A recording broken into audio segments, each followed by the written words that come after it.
नमस्कार दोस्तों।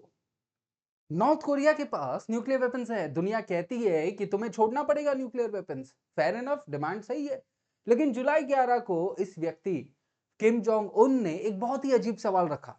उसने जापान की तरफ एंड साउथ कोरिया की तरफ, फिर यूरोप की तरफ पॉइंट करते हुए यह कहा कि पहले इन लोगों को बोलो अपने न्यूक्लियर मिसाइल्स को त्यागे। ये सुनने में बहुत ही अजीब लगता होगा कि जापान के पास तो ऑफिशियली न्यूक्लियर वेपन्स है ही नहीं, ना ही साउथ कोरिया के पास। तो नॉर्थ कोरिया ने ऐसा क्यों कहा? क्योंकि टेक्निकली ये कहा जाता है कि अगर जापान और साउथ कोरिया पे किसी और देश ने न्यूक्लियर बम छोड़ा तो उस समय पे अमेरिका के अग्रीमेंट के हिसाब से अमेरिका उन देशों के ऊपर न्यूक्लियर बम छोड़ सकता है। तो ऑल्दो इनके पास न्यूक्लियर वेपन है नहीं, लेकिन तो भी इनके पास इनडायरेक्टली तो है।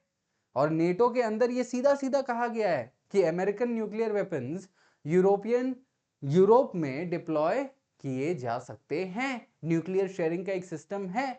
अब इस सिस्टम को नॉर्थ कोरिया की नजर से देखेंगे तो नॉर्थ कोरिया का एक ही सिंपल सवाल है कि अगर तुम्हारे एलाइज न्यूक्लियर वेपन से तुमको प्रोटेक्ट कर सकते हैं तो हम अपने न्यूक्लियर वेपन्स को क्यों त्यागे। और यही सवाल आज मॉडर्न डे जियोपॉलिटिक्स का सबसे अजीब सा कॉन्ट्राडिक्शन है।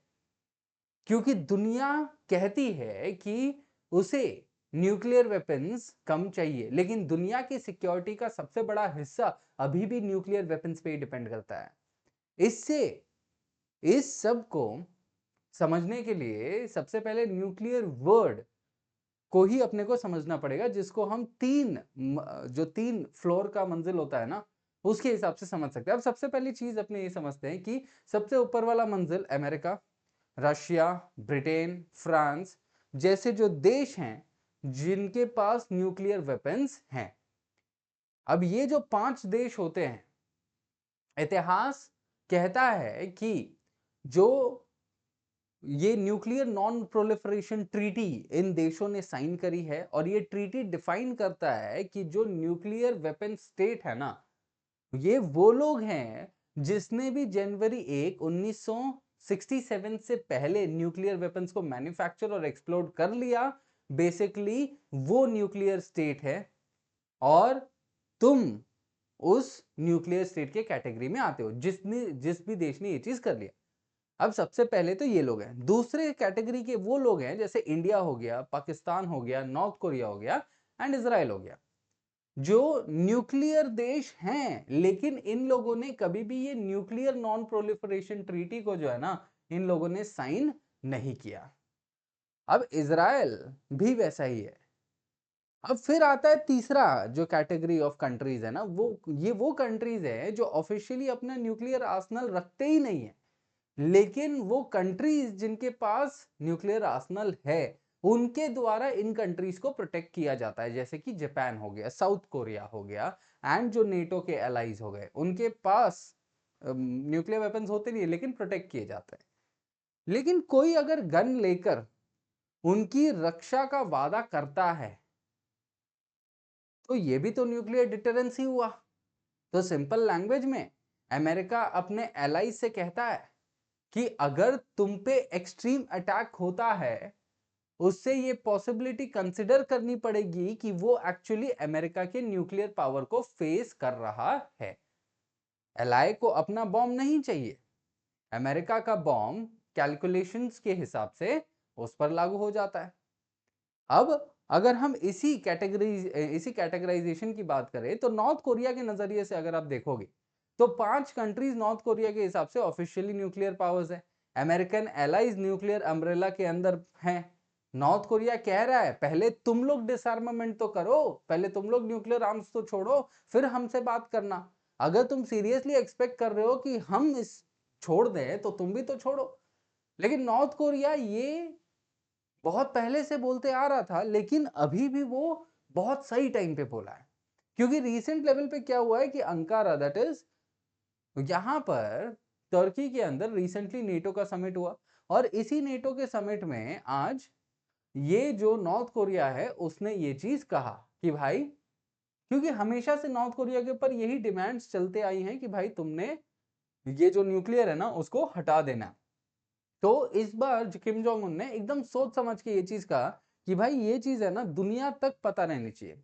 और ये कोई एंग्री स्टेटमेंट सिर्फ नहीं था, ये एक केयरफुली चोजन आर्ग्यूमेंट था, क्योंकि नॉर्थ कोरिया एक इंपॉर्टेंट चीज समझता है। जियोपॉलिटिक्स में हमेशा ये प्रूव करना जरूरी नहीं है कि तुम राइट हो।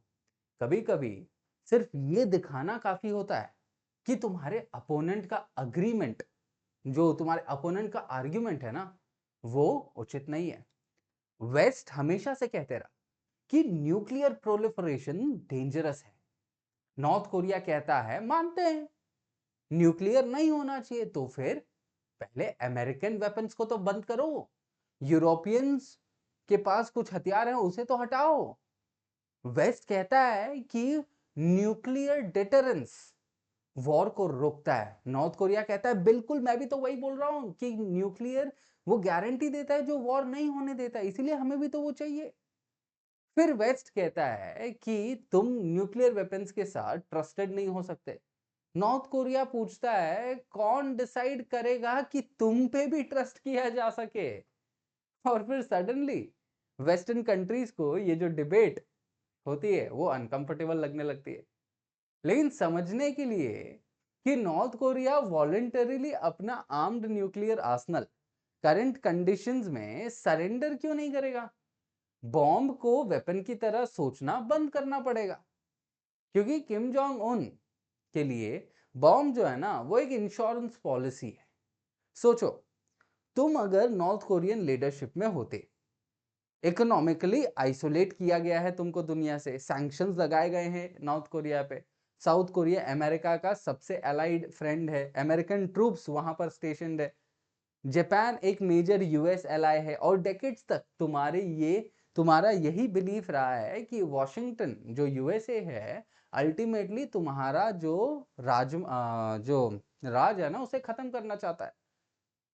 अभी ये जो इतिहास है ना इसे तुम नॉर्थ कोरिया के नजरिए से देखो। अब सेम इतिहास अगर तुम दुनिया भर में देखोगे, जैसे इराक ले लो, सद्दाम हुसैन की राज खत्म हुई, यूएस लेड इन्वेजन हुआ। लिबिया, दैट इज गद्दाफी ने अपना न्यूक्लियर वेपन प्रोग्राम अबैंडन कर दिया। सालों बाद नेटो ने लिबिया के सिविल वॉर में इंटरवीन किया, उसका रेजिम कोलैप्स हो गया। इराक और लिबिया का एक्चुअल हिस्ट्री ऐसे ही हुआ है। अब ऑल्दो उनका हिस्ट्री कॉम्प्लिकेटेड रहा है, लेकिन नॉर्थ कोरिया, ठीक है, इसमें से वो एक चीज सीखता है ना कि अगर रेजिम कमजोर हो जाती है तो उस टाइम पे इनको कुछ स्टेप्स लेनी होती है, क्योंकि इनके जो इकोनॉमीज होती है बहुत छोटी होती है और इन लोगों के पास बहुत कम एडवांटेजेस होते हैं। फिर उस टाइम पे आता है न्यूक्लियर वेपन, जो इन लोगों को अपना रेजिम सेव करने के लिए रखनी पड़ती है। और नॉर्थ कोरिया का ये पर्सपेक्टिव है, मैं इसे सपोर्ट नहीं करता लेकिन है। नॉर्थ कोरिया पे अटैक करना आज के टाइम में बहुत ज्यादा एक्सपेंसिव भी है, क्योंकि उससे बहुत ज्यादा कॉस्ट एस्केलेट होगा। क्योंकि एक न्यूक्लियर बॉम्ब को एक्सप्लोड करने की जरूरत जो है ना बहुत सारे लोगों को आज के टाइम में नहीं दिखती है, क्योंकि अगर उसे किया गया तो एक्सपेंसेस न्यूक्लियर के इतने ज्यादा है कि सबको पता है। सो इसके लिए न्यूक्लियर जो है ना वो सिर्फ एक डेटरेंस के जैसा काम करता है, ना कि वो इस हिसाब से कि भाई हमें तो हमला करना ही पड़ेगा। इसीलिए नॉर्थ कोरिया की जब हम बात करते हैं तो ये जो न्यूक्लियर मिसाइल्स है ना वो उनके लिए बस एक इंश्योरेंस का काम है कि उन पे कोई उंगली नहीं उठाएगा, उन पे कोई बम नहीं गिराएगा। और इसी पॉइंट पे कि अब शायद दुनिया सोचती होगी कि भाई नॉर्थ कोरिया के पास एक्चुअली पॉइंट है। अगर अमेरिका को डिटरेंस चाहिए, रशिया को डिटरेंस चाहिए, चाइना को चाहिए, तो भाई नॉर्थ कोरिया क्यों अकेला गलत है। नॉर्थ कोरिया का भी तो अपना खुद का डिटरेंस चाहिए ना, उसको खुद को प्रोटेक्ट करना है, वो भी अपनी जगह सही है। लेकिन एक सवाल है कि नॉर्थ कोरिया क्या कुछ छुपा रहा है। Japan independently American nuclear weapon launch नहीं कर सकता, साउथ कोरिया अमेरिका के न्यूक्लियर आर्सनल्स को कंट्रोल नहीं कर सकता, और नेटो न्यूक्लियर शेयरिंग कितना भी कंट्रोवर्शियल हो नॉर्थ कोरिया को इंडिपेंडेंटली बिल्ड, टेस्ट और कंट्रोल करने नहीं दे सकता। ये अब यहां पर समझने वाली बात है कि नॉर्थ कोरिया 3 अलग अलग सिस्टम्स लेता है। दैट इज, वो जो है ना नॉर्थ कोरिया, जो अभी तक हम बात करते आए हैं कि नेटो का न्यूक्लियर शेयरिंग, अमेरिका का हस्तक्षेप देना, इन सब चीजों को नॉर्थ कोरिया न्यूक्लियर कैटेगरी के अंदर मानता है। और यही चीज नॉर्थ कोरिया कहता है कि ये सबसे बड़ा प्रोपेगेंडा जो है ना वेस्टर्न कंट्रीज इस लेवल पे फैलाए जा रही है कि सब गलती हमारी ही है और हमारी ही रहने वाली है। लेकिन जो वेस्ट स्वयं प्रोपेगेंडा फैला रहा है उसका क्या? क्योंकि जिस देश के पास न्यूक्लियर ना होने के बावजूद भी अगर उसके पास न्यूक्लियर है और वो न्यूक्लियर हमारे लिए खतरा है, तो what are we going to do on that? And उसीलिए फिर नॉर्थ कोरिया का जो न्यूक्लियर वेपन्स है ना, नॉर्थ कोरिया फिर उस चीज के केसेस में उसको जस्टिफाई करता है। And this is the major understanding that we have. अब यहां पर इन सब चीजों में इंडिया का एंगल, कहां पर होता है? अब इंडिया का एंगल बहुत ज्यादा इंटरेस्टिंग हो जाता है यहाँ पे, क्योंकि डेकेड्स पहले इंडिया ने भी वही न्यूक्लियर जिल्लत देखी थी जो बाकी के कंट्रीज देखते हैं। मतलब हमारे पास न्यूक्लियर हमें बनाना था, लेकिन न्यूक्लियर नॉन प्रोलिफरेशन ट्रीटी की वजह से हम न्यूक्लियर नहीं बना पा रहे थे। कहा जा रहा था कि भाई तुम नहीं बना सकते हो, एज सिंपल एज दैट, बस हमारे पास ही न्यूक्लियर होना चाहिए। इंडिया ने उस टाइम पे आर्ग्यू भी किया था कि ये जो सिस्टम तुमने बनाया ना वेस्टर्न कंट्रीज, डिस्क्रिमिनेटरी है। सिर्फ 5 कंट्रीज के पास न्यूक्लियर वेपन्स क्यों और बाकी सबके पास? ये इनइक्वालिटी क्यों, ना इंसाफी क्यों? इंडिया ने एनपीटी ज्वाइन करने से इनकार किया, नॉन न्यूक्लियर वेपन स्टेट की तरह। फिर 1974 आया, पोखरण 1। फिर 1988 आया, पोखरण 2। इंडिया ने ओपनली अपना न्यूक्लियर वेपन्स कैपेबिलिटी को दर्शाया और इंडिया एक न्यूक्लियर स्टेट बना पोखरण 2 में। लेकिन इंडिया और नॉर्थ कोरिया ने उसी अनइक्वल न्यूक्लियर सिस्टम का जवाब में बिल्कुल अलग रास्ते अपनाए थे। इंडिया ने पब्लिकली आर्टिकुलेट किया कि उसके पास एक क्रेडिबल मिनिमम डिटरेंस है। इंडिया ये नहीं है कि अनलिमिटेड न्यूक्लियर वेपन्स बनाओ, आइडिया ये है कि इतना सर्वाइवेबल कैपेबिलिटी में करो कि कोई एडवर्सरी इंडिया पे अटैक करने का सोच भी ना सके। इंडिया ने नो फर्स्ट यूज भी डिक्लेयर किया। इंडिया ने अपने न्यूक्लियर डॉक्ट्राइन को भी पब्लिश किया। लेकिन नॉर्थ कोरिया ने उसके बदले क्या किया? नॉर्थ कोरिया ने ये चीज रखा, ठीक है, यहां पर नॉर्थ कोरिया ने यहां पर, you are going to just find it, okay, just a moment, okay. So what you are going to do is you are going to अब यहां पे क्या था कि इसीलिए जब हम ये बात पूछते हैं तो यहां पे अपने क्या देखते हैं कि उनके पास, जब उन लोगों ने इंडिया के ऊपर ये चीजें रखी थी, ठीक है, इंडिया और जो नॉर्थ कोरिया, इन दोनों के बीच में यही डिफरेंस अपने को देखने को मिलता है, ठीक है। That is, we have selected a transparency path whereas North Korea has not selected that.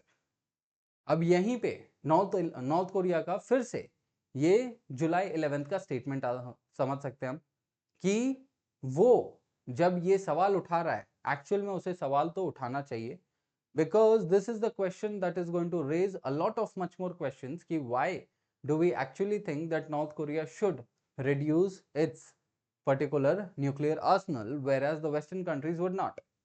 So यहाँ पर यही देखना पड़ेगा और इस सवाल को किस तरीके से और ज्यादा इंटेंसिफाई किया जा सके और इसका परिणाम क्या होगा, this is one thing that will have to see. So आप लोग ये बताइए कि क्या नॉर्थ कोरिया को भी इंडिया जैसा स्टांस अपनाना चाहिए था, जहां पे उसे ट्रांसपेरेंटली उसने क्रेडिबल मिनिमम डिटरेंस की बात करनी चाहिए थी? क्योंकि आज नॉर्थ कोरिया सिर्फ और सिर्फ अपना न्यूक्लियर आर्सेनल बढ़ाने की बात कर रहा है, उसे बस बढ़ाते रहना है, बढ़ाते रहना है, बढ़ाते रहना है। सो क्या नॉर्थ कोरिया को अगर रास्ता बदल दिया उसने अपना, इंडिया जैसा अगर कर लिया, तो क्या नॉर्थ कोरिया को भी बाकी के देश आज नहीं बोलेंगे कि भाई तुम न्यूक्लियर वेपन रखो, कोई दिक्कत नहीं है? Will that be the changed stance of the other countries? So that will be all for this session. इस चीज को कमेंट करके जरूर बताइएगा and I will see you up in the next session. धन्यवाद एंड जय हिंद।